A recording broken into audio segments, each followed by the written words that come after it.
Hello everyone, welcome back to the channel. So today I'm going to share with you the build that I've been playing for 3.28, which is Lightning Arrow Deadeye. I've recycled this character from my what's it called? Explosive Arrow Deadeye, because somehow my theory craft didn't really work. So I just wanted to make something out of this character. I just didn't want to throw it away.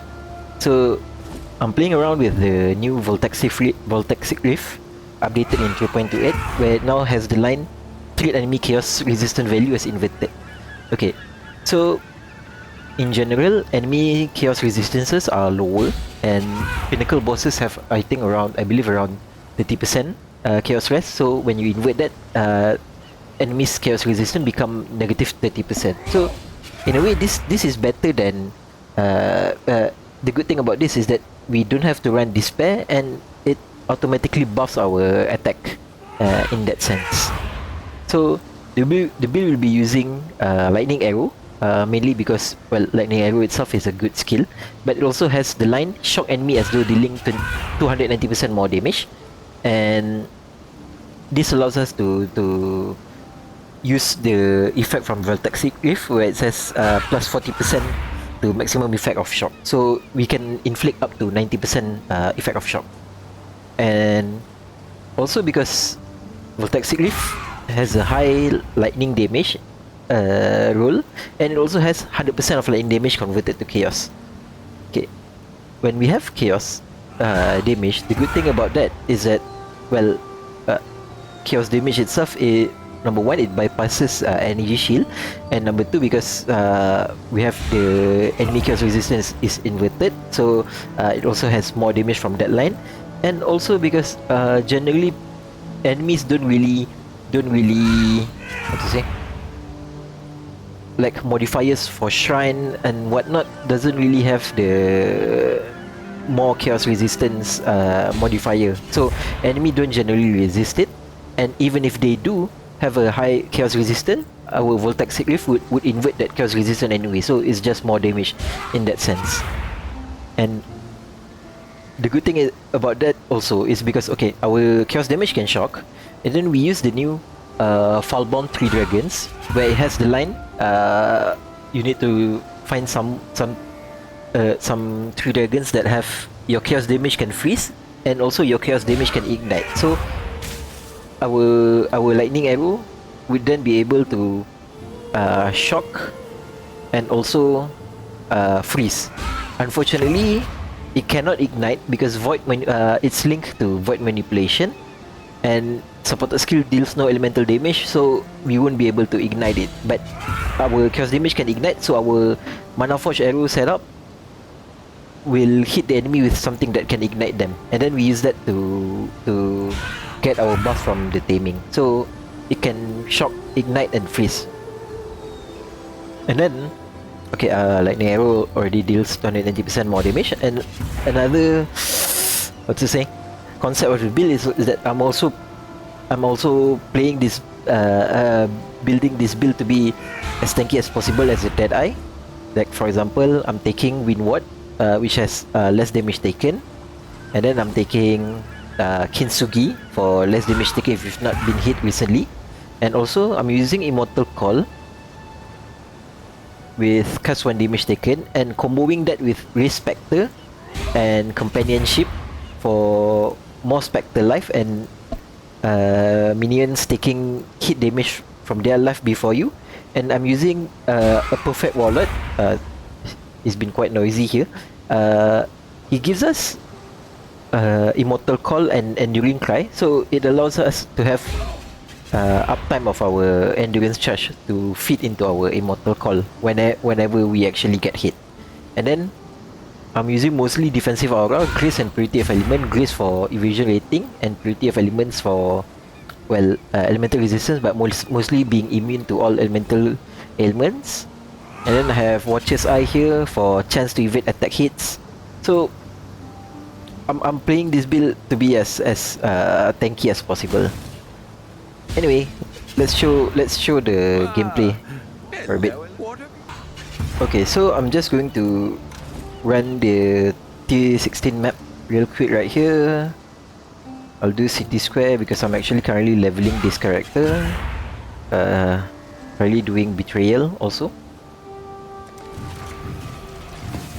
This is my current Atlas skill tree, so mostly focus on Eater of Worlds and Betrayal.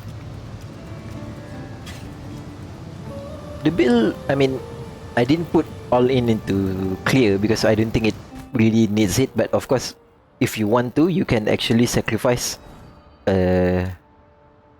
Windward, especially in softcore. Some people don't really focus on defensive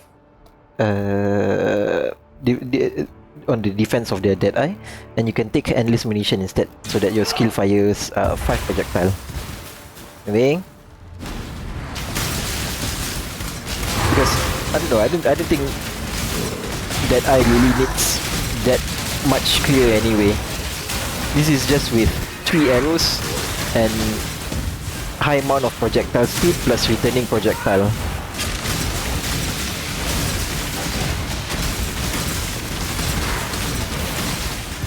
As you can see here, my mana is gone. Like unlike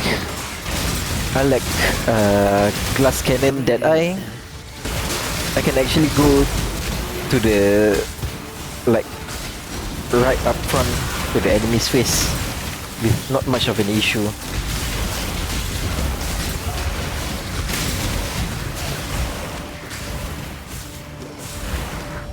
What is your desire? Nameless here. The battle begins. Leaving a fighter to die in a cage. Let's kill this. No more timeouts. And the gameplay itself is also very simple. Like I have Blood Rage to click whenever I start the map, and then Valhis for whenever Death holds no What's wrong, Varici? whenever the Val soul is full. Always hoped I'd get a warrior. You fight well in a cave. Even an ignorance. The tapestry we weave is complex indeed. And because it deals, number one, it deals chaos damage, and the build also has elemental ailment. Like I can click a lot of shrines that way. And having this chaos damage can freeze on our lightning arrow is actually very nice, because it allows you to play really safely by freezing the enemy and then running up to their face and then just unloading your lightning arrow with the point blank keystone. He sees you.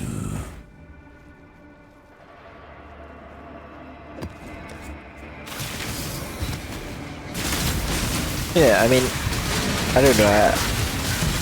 I don't think I really need to like write a guide on this one because I didn't really do anything novel. It's just that I already explained everything. I already explained everything inside the early section of the video. At the end of the day, it's just a normal lightning arrow build. We're just really playing around with the new Voltaxic Rift, and that's about it.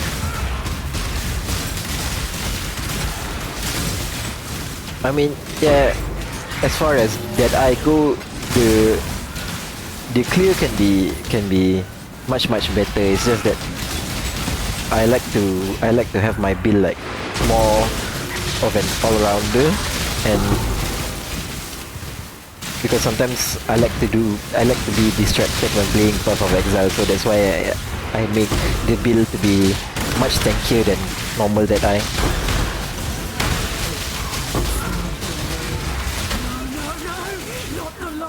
It is just it. Thanks. Keep your eyes sharp.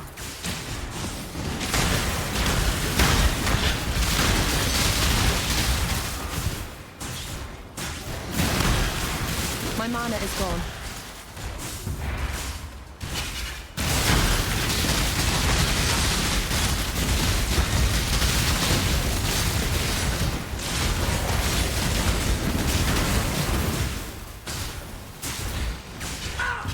Yeah, that's the map. Okay, so I guess I'll also show you a bossing run with this build. Just playing a normal Eater of Worlds.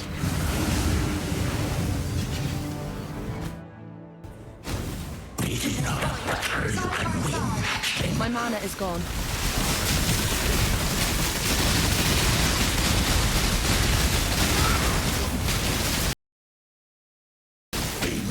See, I can even get like 81%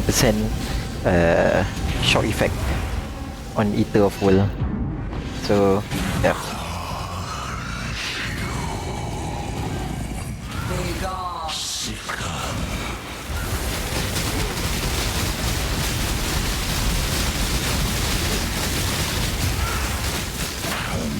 And having freeze is actually really nice on the enemy, because freeze on bosses, well, although freeze, you cannot reduce bosses to a 0, but you can reduce their action speed up to a minimum. It allows you to like really play safe, and having your lightning arrow to be able to freeze and shock is like really nice.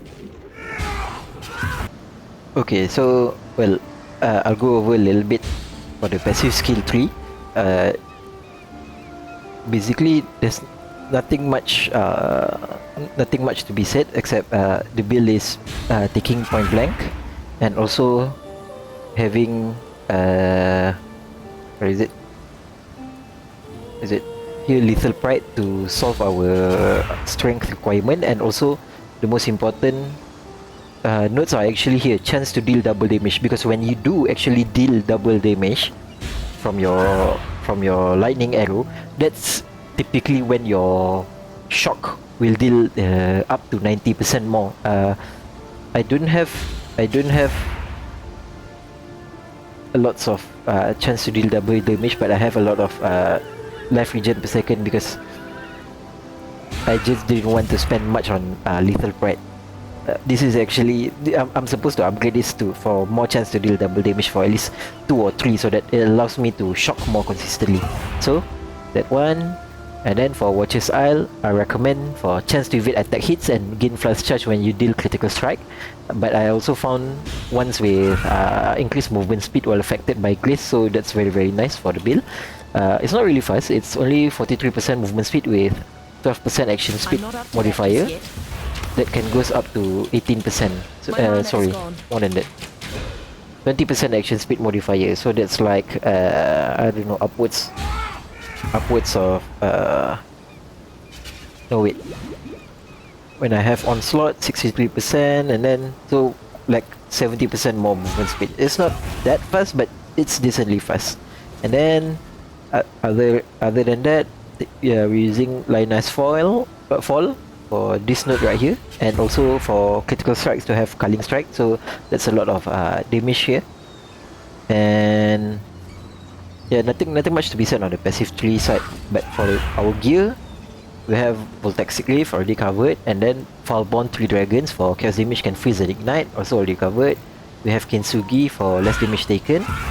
Ul's Uprising, I'm using this for primitive element, but also mostly for intelligence stats. So because lightning builds need to have a high intelligence modifier, but also for raise Spectre Gem, because we want to run our perfect warlord.